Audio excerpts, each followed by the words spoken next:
যারা দার্শনিক, যারা সাহিত্যিক, যারা লীলা দর্শন করে পদগুলোকে লিখেছে, সেই পদগুলো কিন্তু করতেই হবে। পদাবলী কাকে বলে না, মহাদেবের সেই লিপিবদ্ধ পদগুলোকে টুকরো টুকরো করে ভেঙে বর্ণনা করে নিজে আস্বাদন করে এবং ভক্তদের রস আস্বাদন করানোর নাম হলো পদাবলী। তাই আজকে হলো বাবা আজ শ্রীধামে নগরী দ্বীপে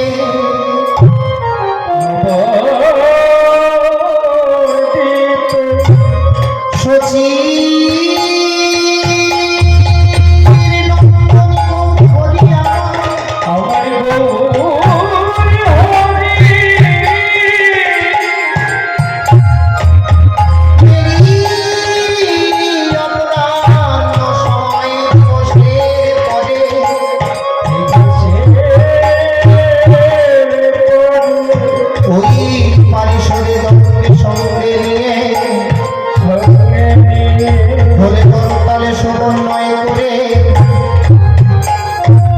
নামের খেলায় মেতে আছে।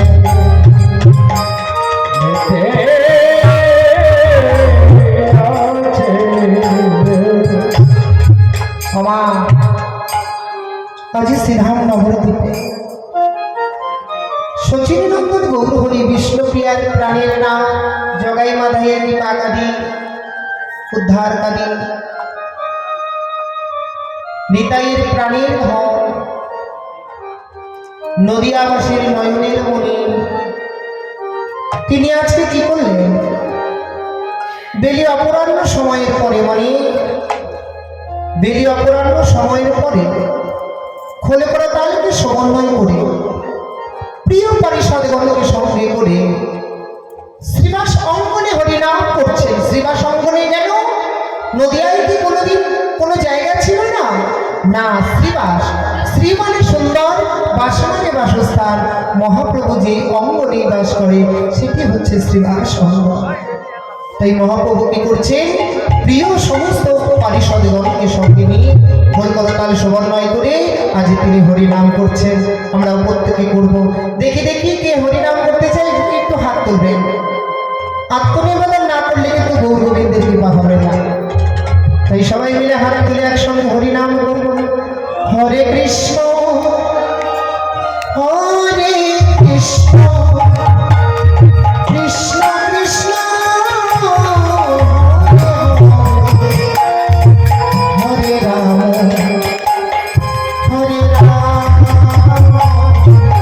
রাম রাম হরে হরে। সবাই মিলে একসঙ্গে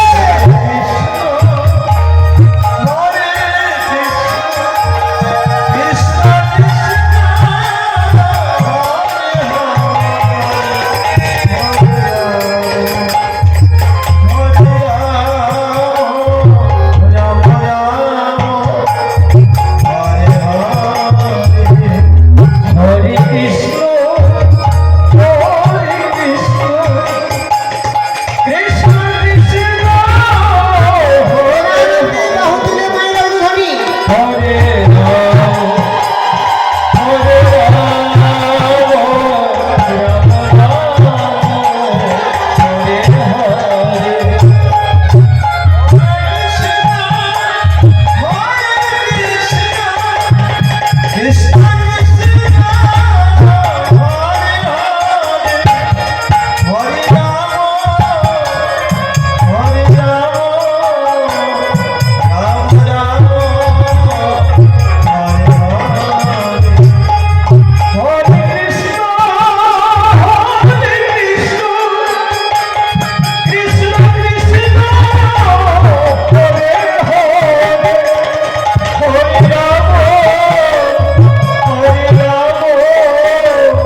এইভাবে দুটি হেমদণ্ড বাহু তুলে উচ্চ লম্বিত বাহু দুটি হেমদণ্ড বাহু তুলে, হেম মানে সোনা, দুটি হেমদণ্ড বাহু তুলে হরিনাম করতে করতে প্রিয় পারিষদগণকে সঙ্গে করে গদাধরকে সাথে নিয়ে সুরধনী গঙ্গার পর দিয়ে যাচ্ছে তিনি নামের খেলায় নৃত্য করতে করতে। হঠাৎ করে মহাপ্রভু সেই সুরধনী গঙ্গাকে দর্শন করলেন, করে তিনি বোঝভাবে বিভোর হয়ে হঠাৎ আগে কালিও কালিও বলে চিৎকার করলেন। গদাধর প্রভু বলছে, দয়াময় তুমি কালিও কালিও বলে কেন চিৎকার করছো বলো? সেই কালী হক ছিল আজ থেকে প্রায় ৫,৫০০ বছর আগে বৃন্দাবনে দাপরি যুগে। এটা তো কলিযুগ, লীলা হচ্ছে নবদ্বীপ। কোথায় কালীও পেলে? প্রভু দুটি করুণ নয়ন রাঙা করে আরেক ভক্তকে বলছে, তুই তো জীবন্ত কালিয়া। যে দয়াময়, আমি যদি কালিয়া হতাম তাহলে আমার কোথায় সেই ফোনা, কোথায় সেই বৃন্দাবনের কালীয় হরের তো ৫টি ফোনা ছিল। বললে তুই জীবন্ত কালীয় হ না, সেই বৃন্দাবনের কালীয় নাগে 5টি ফোনা ছিল, কিন্তু তুই আয়নার সামনে গিয়ে দেখ তোর শত শত কোটি কোটি সহস্র সহস্র কামনা বাসনা আর ফোনা নিয়ে বসে আছিস। নিতাই গৌর হরিবল।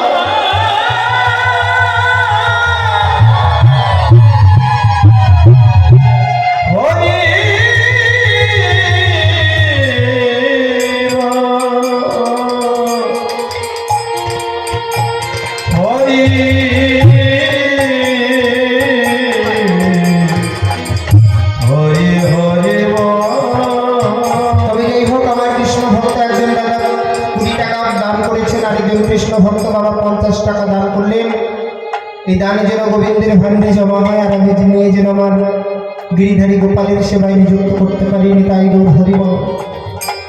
তো কালীয় হকের মধ্যে যে কালীয় নাগ ছিল 5টি ফোনা ছিল, কিন্তু জানো আমাদের মতো এই কলিহত জীবের শত সহস্র কোটি কোটি ফোনা। এই কালীয় নাগকে দমন করব করে কি করে? মহাপ্রভু বললেন, যদি আমি তো চিরকাল থাকবো না, আমার এজেন্টরা যাবে সেই আমার পরে। কেন কেমন করে? জীবেরও নিস্তারে লাগে নন্দ শত হরি, ভুবনে প্রকাশ হবে গুরুরূপে ধরি। সেই গুরুর পদে যদি থাকে তোমার ভক্তি, তবে হবে তোমার কৃষ্ণ ভক্তি। ওই গুরুর পদে যদি থাকে তোমার মন, তবে তুমি করবে কালীয় দমন। তাই গুরু হরিবল।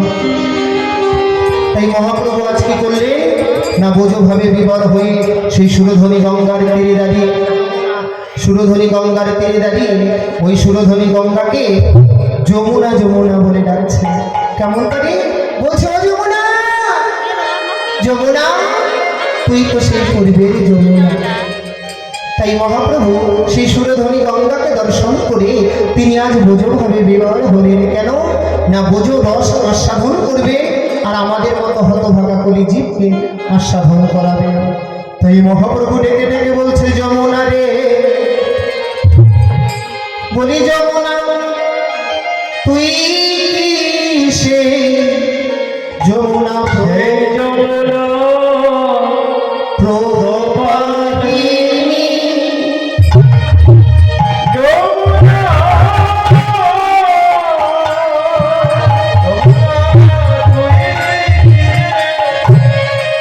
সেই যমুনা প্রবাহিনী যমুনা যমুনা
পূর্বের যমুনা। তুই যদি যমুনা না হবি তবে তোর উজাড় বইছে কেন? তুই ভুলে গিয়েছিস যমুনা, সেই বৃন্দাবনে দাপুরে যুগে শ্রীমতী রাধারানীকে নিয়ে শত সহস্র গোপীদেরকে নিয়ে আমি কতই লীলা করেছিলাম তোর করে। তুই কি সে কথা ভুলে গিয়েছিস? এই বলে মহাপ্রভু কি করলেন, যেই না নদিয়ার সেই নীল গগনের নয়ন দিলেন, নদিয়ার সে শরদের পূর্ণচাঁদকে দর্শন করে তিনি আরো মজুভাবে বিমান হলেন। আর শরদের যে চাঁদ উদিত হয়েছে পূর্ণচাঁদ, সেই চাঁদের কিরণ গোটা সেই সুরধনী গঙ্গাকে আলোকিত করেছে। সেই আলোর সাহায্যে মহাপ্রভু দেখলেন সুরধনী গঙ্গার তটে ছোট ছোট ফুলবন। সেই ফুলবনে দর্শনে করে মহাপ্রভু বললেন, কি বললেন জানো? আরে ফুলবন দেখি বৃন্দা গণের সমানি রে,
ফুলবন দেখি বৃন্দাবনের সমান। ছোট ছোট ফুলবন দর্শন করে মহাপ্রভু বলেন, এই তো সেই বৃন্দাবন, যেখানে আমার শ্রীমতী রাধারানীকে সঙ্গে করে শত সহস্র গোপীকে সঙ্গে করে অষ্টাদশ পরিবৃতা সখীকে সঙ্গে করে যে নিবৃত্তি কারণে আমি লীলা করেছিলাম, এই সেই বৃন্দাবন। বৃন্দাবনে বলতে বলতে মহাপ্রভু সমস্ত পারিষদের বদন দর্শন করে বলেন, এরাই গোপী। এরা যদি গোপী না হবে, এদের বদন দেখলে আমার কৃষ্ণ স্মৃতি কেন বেড়ে যাচ্ছে? এরাই গোপী। এই বলে মহাপ্রভু কি করলেন, খোলকরতাল সমন্বয় করে আমার সুরধনী গঙ্গার পথ থেকে সেই শ্রীবাস অঙ্গনে ফিরে এলেন ভক্তের মনোবৃত্তি পূর্ণ করবার জন্য। কোন ভক্ত আমরা পরে বলছি। এবার কি করলেন মহাপ্রভু, খোলকরতালকে সমন্বয় করে আজ শ্রীবাস অঙ্গনের মাঝে কি করছেন গো মা? বলি খোল করো তালে গোরা, একটু উলুধ্বনি করলেন। মহাপ্রভু নৃত্য করছে তো, সুমেলি করিয়া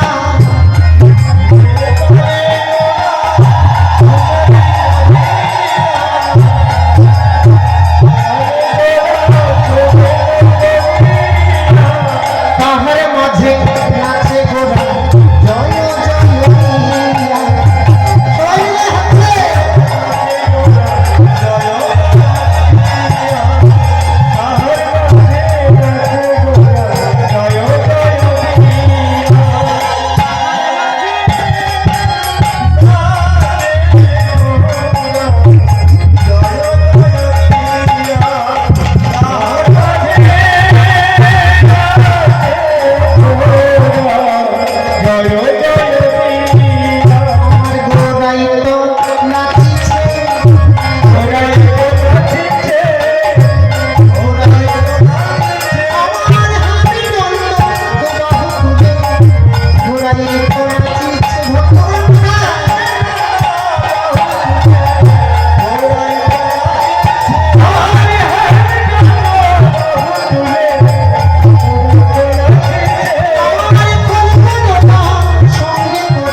এসে কি করলেন? খোলো করতালে গোরা সুমেলি করিয়া তাহার মধ্যে নাচে গোরা জয় জয় দিয়া। সমস্ত ভক্তগণ পরিষদে বসে আছে, কেউ নৃত্য করছে। এবার কি করলেন? মহাপ্রভু আমার কি করছেন? যখন নৃত্য করছে, মহাপ্রভুর চরণের নুপুর নৃত্য করছে, গলার গজমতি, গলার সেই মালতী ফুলের মালা নৃত্য করছে। মহাপ্রভু নৃত্য করছে কেমন করে? নৃত্যরাস হচ্ছে শ্রীবাস অঙ্গ নৃত্য। উলুধ্বনি জয়ধ্বনি করবেন সবাই মিলে। মহাপ্রভু নাচছে আমার কেমনে ভাবে? বলি মহাপ্রভু নাচে আমার বামে গলা লইয়া। মহাপ্রভু নাচে আমার বামে গলা লইয়া। মহাপ্রভু নাচে আমার বামে গলা লইয়া। মহাপ্রভু নাচে আমার বামে গলা লইয়া। ভক্তগণ সবাই নাচে দুবাহু তুলিয়া। ভক্তগণ সবাই নাচে দুবাহু তুলিয়া। ভক্তগণ সবাই নাচে দুবাহু তুলিয়া। আমার গৌরাঙ্গে রাসমণ্ডলে জয় জয়।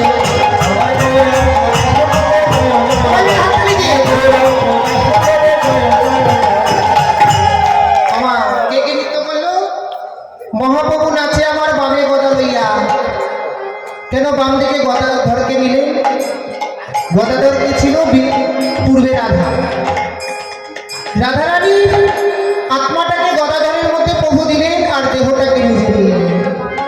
এক অঙ্গ, দুই অঙ্গ, এক অঙ্গ করে।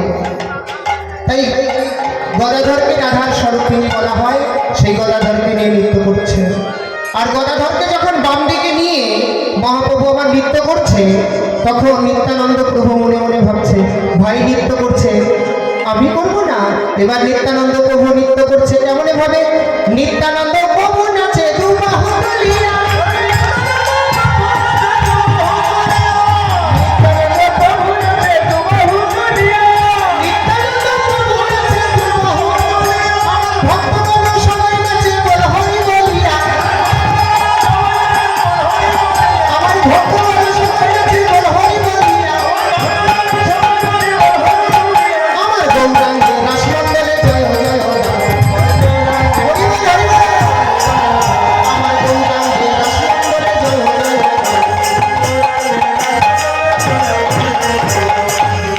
নিত্যানন্দ নৃত্য করছে। নিত্যানন্দ শব্দের অর্থ নীতিযোগ আনন্দ, যিনি নীতিতে নীতিতে জীবকে ভজের পথে অগ্রসর করেন।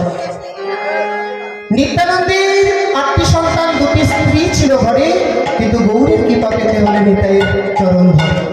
তাই তো নরোত্তম ঠাকুর বললেন, নিতাই পদে সুকমল কপিচন্দ্র সুশীতল, যে ছায় জগত জুড়ায়, হেন নিতাই বিনে ভাই রাধা কৃষ্ণ পেতে নাই, ধরবি দৃঢ় করি নিতাই রইবা। তাই নিত্যানন্দ নৃত্য করছে। এবার নিত্যানন্দ প্রভু নৃত্য দেখে শ্রীবাস পণ্ডিত মনে মনে ভাবছে, আমি কেন বাদ যাব? তাই শ্রীবাস পণ্ডিত নাচে আমার দুবাহু তুলিয়া।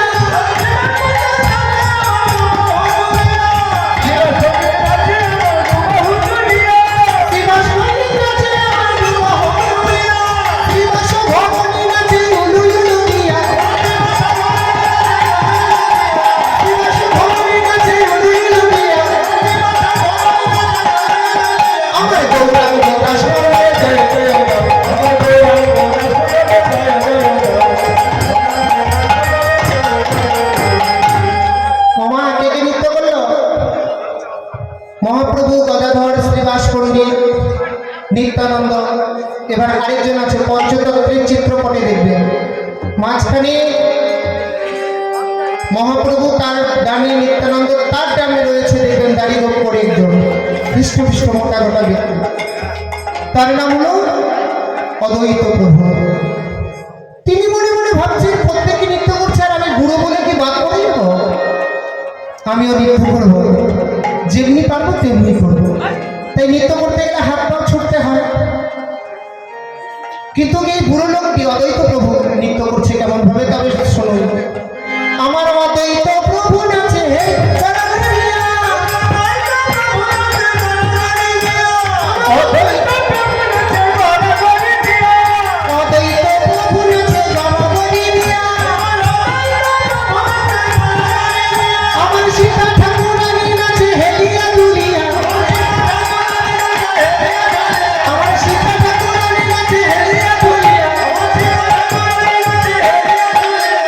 গৌরাঙ্গ রাসমণ্ডলে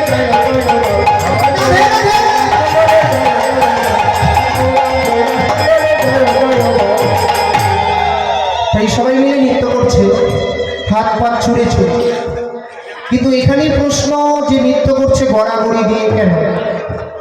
অদ্বৈত প্রভু নৃত্য হবে হবে রাস বলে কথা নাচাবো আপনাদের প্রত্যেকে, একটু সময় ধরতে হবে, কারণ কয়েকটা খারাপ পথ করতে তো হবে, খালি নাচ গান করলে তো হবে না। হরে কৃষ্ণ। তাই অদ্বৈত প্রভু আজ কি করলেন? মহাপ্রভু এবং তার পরিষদগণের চরণে গড়াগড়ি দিয়ে নৃত্য করছে কেন? তার দৃষ্টান্ত কি না, বৃন্দাবনে যখন ভগবান রাসলীলা একদিন করলেন, গোপীরা আমন্ত্রিত পেলেন। সেই গোপীদের মধ্যে একজন বিশেষ আমন্ত্রিত ছিলেন দেবী পার্বতী। দেবী পার্বতী যখন সাজুগুজু করছে, তার পতিদেব দেবাদিদেব মহাদেব বললেন দয়াময়। তার পতিদেব বললেন প্রিয়ে, তুমি সেজে গুজে কোথায় যাচ্ছ? বলে আজ আমি রাসমণ্ডলে যাব, প্রাণ ভরে ভগবানের রাসলীলা দর্শন করব। সে কথা শুনে দেবাদিদেব মহাদেবের কি হলো গো? মনের বাসনা জেগে গেল, আমিও যাব ভগবানের লীলা দর্শন করতে। তাই নিজের স্ত্রীকে বলছি, ওগো প্রিয়ে, আমিও যাব তোমার সঙ্গে সেই রাসলীলায় রাস দর্শন করার জন্য। পার্বতী দেবী বললেন শোনো, ওখানে তমগুণ, তিনটি গুণ তো, শতরজতম, তমগুণের ভাব নিয়ে সেই লীলা এবং পুরুষ ভাব নিয়ে প্রবেশ করা যায় না। তবে বেশ, তোমায় যেতে হবে না, আমি এসে তোমায় বলবো। দেবাদিদেব মহাদেব মনে মনে ভাবছে, তিন যুগে একই দেহ পেয়েছি, সত্য তেতা দাপুরে, তাই আমার নাম হলো মৃত্যুঞ্জয়।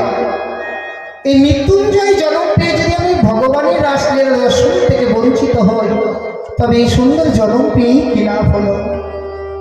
কারণ কৃষ্ণ ভজিবার পরে সংসারেতে আইল, মিছে মায়ায় বদ্ধ হয়ে বৃক্ষ সমূহ। তাই এবার দেবাদিদেব মহাদেব তার দুজন সঙ্গী আছে, নন্দী ভৃঙ্গিকে ডেকে বলল, গো তোরা যে তোর মা যে শাড়িটা পরে যাচ্ছে না, সেই শাড়ির আঁচলে কিছু গাজা সিদ্ধি ভাঙ বেঁধে আঁচলের মধ্যে পুটলি বেঁধে দে, আর কিছু একটা জিনিস দিয়ে একটু ফুটো করে দে, যে পথ ধরে যাবে ওই পথ দিয়ে যেতে যেতে যেন সিদ্ধি ভাঙের গুঁড়োগুলো করতে করতে যায়, আর সেটা শুকতে শুকতে গিয়ে আমি অনুসরণ করতে করতে পৌঁছে যাবো রাসমণ্ডলে। তাই করলেন, নন্দী ভৃঙ্গি বেঁধে দিলেন, ফুটো করে দিলেন, পড়তে পড়তে যখন যাচ্ছে তখন সেটাকে গন্ধ শুকে দেবাদিদেব মহাদেব কয়েকটি শাড়ির বসন একত্রিত করে সুন্দর করে একটি রমণী সেজে সেই রাসমণ্ডলের এক কোণার মধ্যে বসে আছে।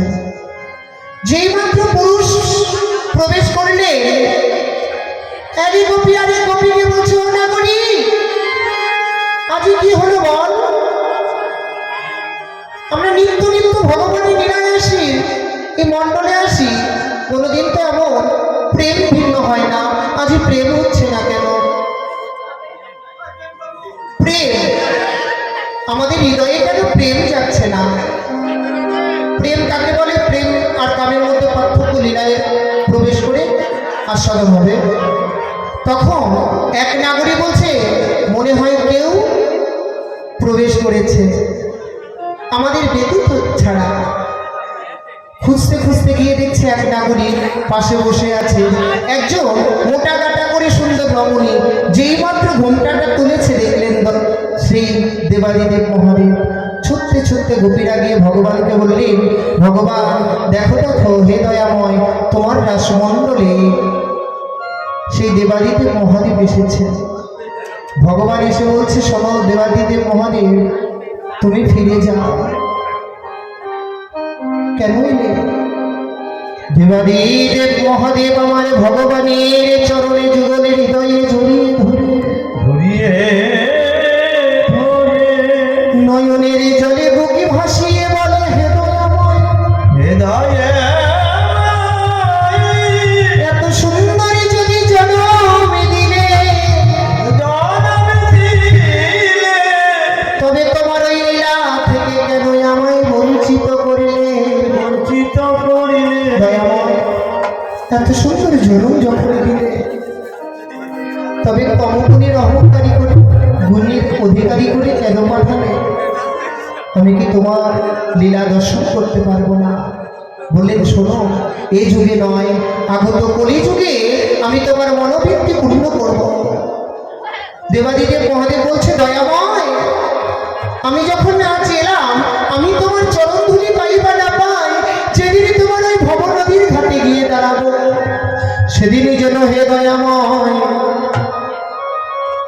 তোমার সেই ব্রজগোপীর চরণ ধুলি যেন আমি অঙ্গে লেপন করতে পারি।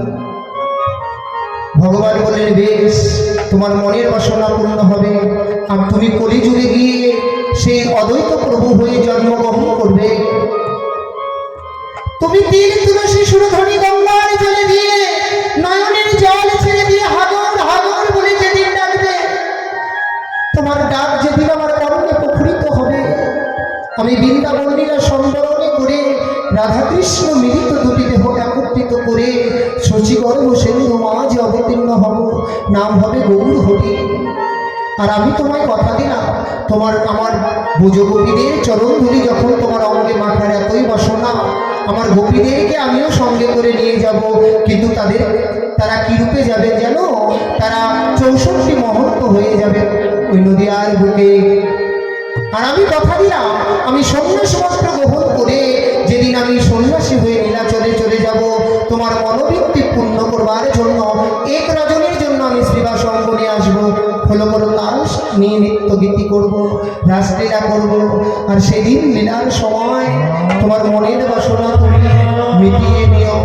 তাই এবার ভগবান বললেন, হে দয়াময়, যেদিন আমি ওই নদীয়ার বুকে রাসলীলা করবো, সেদিন তুমি সাধি মিটিয়ে ধুলি মেখে নিও।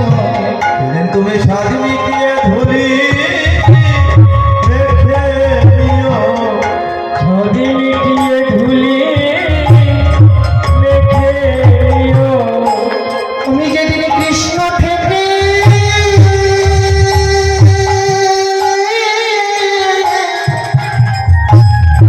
গৌর হব, সাধি মিটিয়ে ধুলি তুমি মেখে নিও। যেদিন কৃষ্ণ থেকে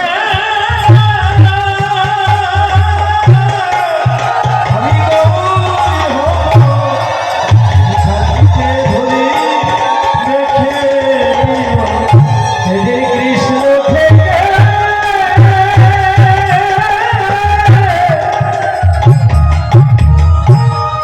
গৌর হব, সাধি মিটিয়ে ধুলি মেখে নিও। তুমি কেঁদে কেঁদে ধুলি মেখে নিও। তুমি কেঁদে কেঁদে ধুলি মেখে নিও।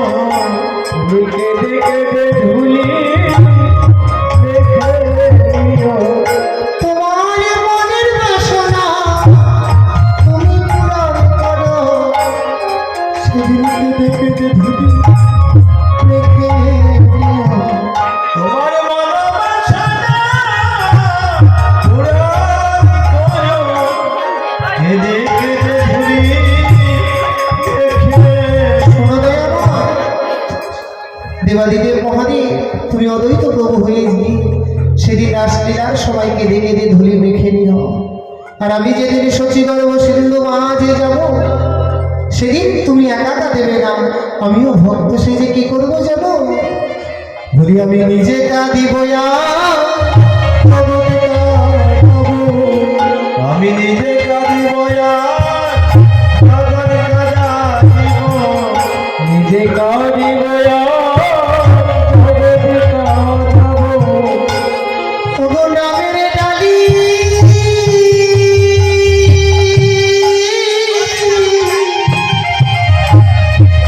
মাথায় নিয়ে আমি নিজে কাঁদিব, জগতে কাঁদাইব। আমি নামের ডালি মাথে দিব। নিজে কাঁদিব আর কাঁদার কাঁদাইব। ধুলায় পরে নিজে গড়ে দেব। আমি ধুলার মাঝে নিজে করি দিব। আমি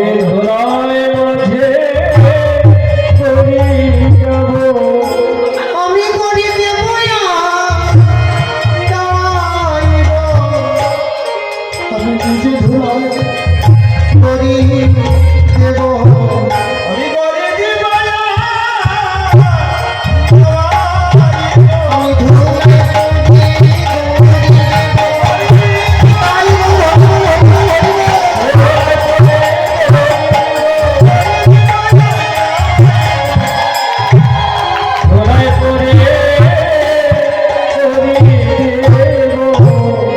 এই বলে মহাপ্রভু খোলকরতাল সুবর্ণয় নৃত্য করছে যখন, তখন কি বলছে?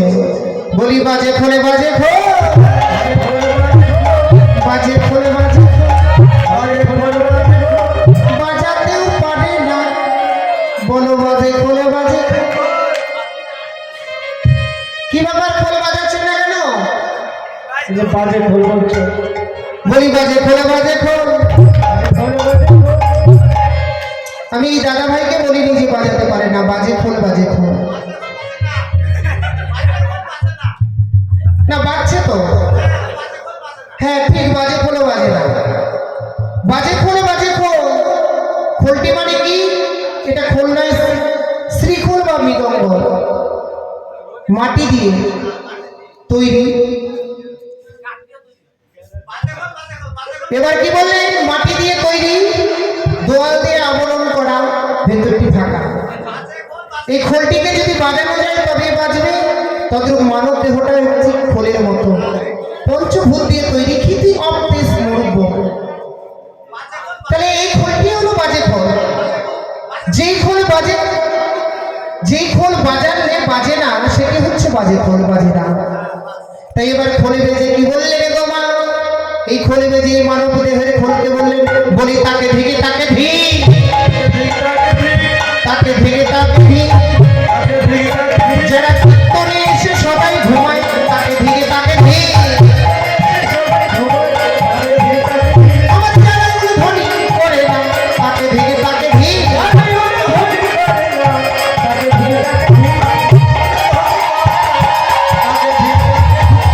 খোল বেজে বলছে তাকে ভি, তাকে ভি। বসে বসে কেউ আবার যদি বলি ঘুমাচ্ছেন কেন, বলে আমরা ঘুমাই না, আমরা ধ্যান করছি। তুমি ভুল ভাবছো, ওই জন্য বলার দরকার নেই। তাকে ঠিক তাকে ঠিক, যারা কৃষ্ণ কথা শ্রবণ করতে নিয়ে যারা ঘুমায়, যারা অন্যদিকে মন দেয়, যারা আমার গৌর গোবিন্দের চরণে মনপ্রাণ সঁপে দেয় না এবং উলুধ্বনি জয়ধ্বনি করতালি দেয় না, তাদেরকে ঠিক বললেন। এবার খোলে বেজে বলছেন তাকে ঢেকে তাকে ঢিক। খালি খোল বাজলে তো হবে না, এবার খোল বাজছে সঙ্গে করতাল। করতাল কে কে এনেছেন একটু হাত তুলবে। করতাল কার কার আছে?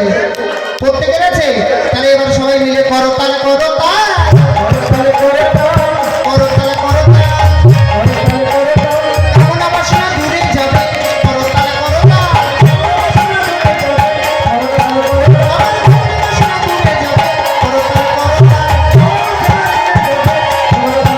আবার কামনা বাসনা দূরে যাবে, করতাল করতাল, করতাল করতাল।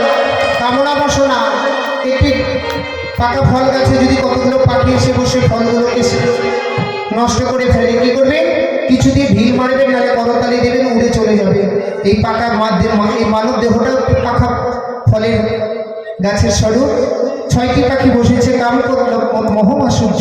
যদি আপনারা সদাই কৃষ্ণ কথা বলে বলে যদি করতালি দেন, সব কিছু জন্মের মতো উড়ে চলে যাবে। তাই মহাপ্রভু যখন কোনো করতালি সমন্বয় করে শ্রীবাসঙ্গরে যখন হরিনামের খেলা করছে, তা দর্শনে করে মহাজন বললেন, আরে বাসুদেব ঘোষে করে মনের হরিষে, মনের হরিষে,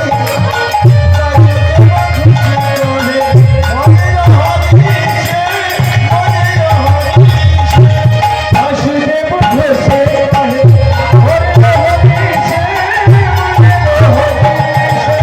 বাসুদেব পুরা যাব হরিনাম কাছে।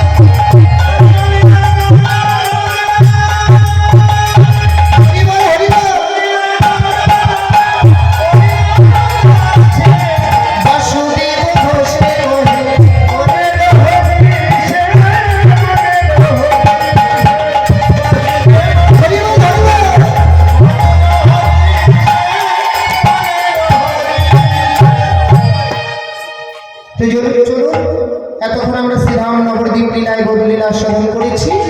এবার সবাই মিলে চলে যাব মধুময় বৃন্দাবনে। বৃন্দাবনে কে কে যাবেন একটু হাত তুলবেন। আর যদি কেউ নৃত্য করতে চান করবেন, কেমন? কারণ বৃন্দাবনে যেতে গেলে একটু আনন্দ খুশি নিয়ে যেতে হবে, রাধারানীর নাম করতে করতে। বৃন্দাবনে যাবেন কে কে হাত তুলবেন। বাবা বাবা, নিয়ম কানুন জানেন তো? মায়েদের উলুধ্বনি করতে হবে, রাধারানীর নাম করতে হবে, আর দাদা ভাইদের করতালি সেবা দিয়ে জয়ধ্বনি করতে হবে। বলে চলো যাই গো মধুরী রসে বৃন্দাবনে চলো সবে যাই।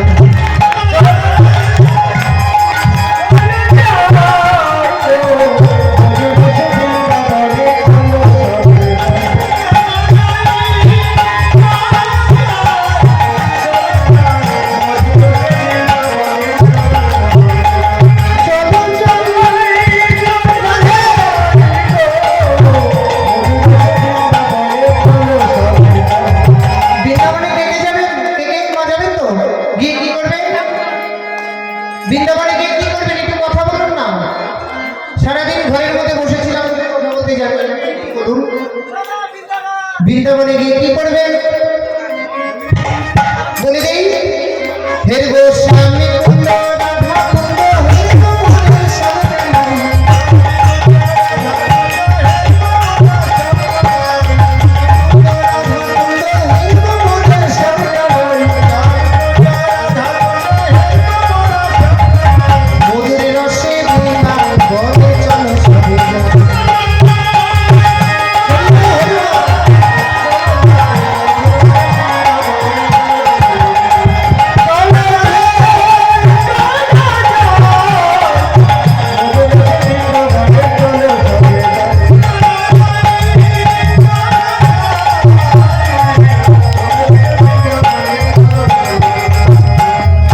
সবাই মিলে চলে যাবো মধুময় বৃন্দাবন।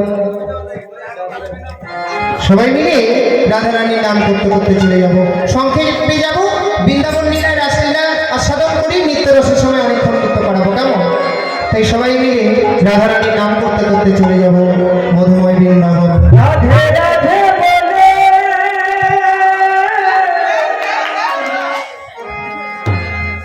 দুটি বাহু তুলে চলো যাই মধুর বৃন্দাবনে। রাধে রাধে বলে দুটি বাহু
প্রেমময়ী ধ্বনি কি, আজকের আনন্দ কি, অষ্টকালী লীলা কীর্তন কি, রাসলীলা কি, উপস্থিত ভক্তবৃন্দ কি, কমিটির সদস্যবৃন্দ কি, বড়াই বাড়ি নাকি এটাকে কি বলে, বড়াই তোলার যত কৃষ্ণ গৌর ভক্ত আছে তারা কি, যারা অনুধ্বনি রাধারানীর নাম করছে না তাদের কি, পেছনে বসে ঘুমাচ্ছে তারা তাদের কি, রাধা গোবিন্দ প্রেমানন্দে প্রেম সে বলো হরি হরি। অর্থ হচ্ছে রস, রাস শব্দের অর্থ হচ্ছে জীবাত্মার সঙ্গে পরমাত্মার মিলন। এবং ভগবান রাসলীলা করলেন কেন, রাসলীলা কাকে বলে আমরা এবার ধীরে ধীরে আস্বাদন করব। তো রাসলীলা, রাস শব্দের অর্থ হচ্ছে রস।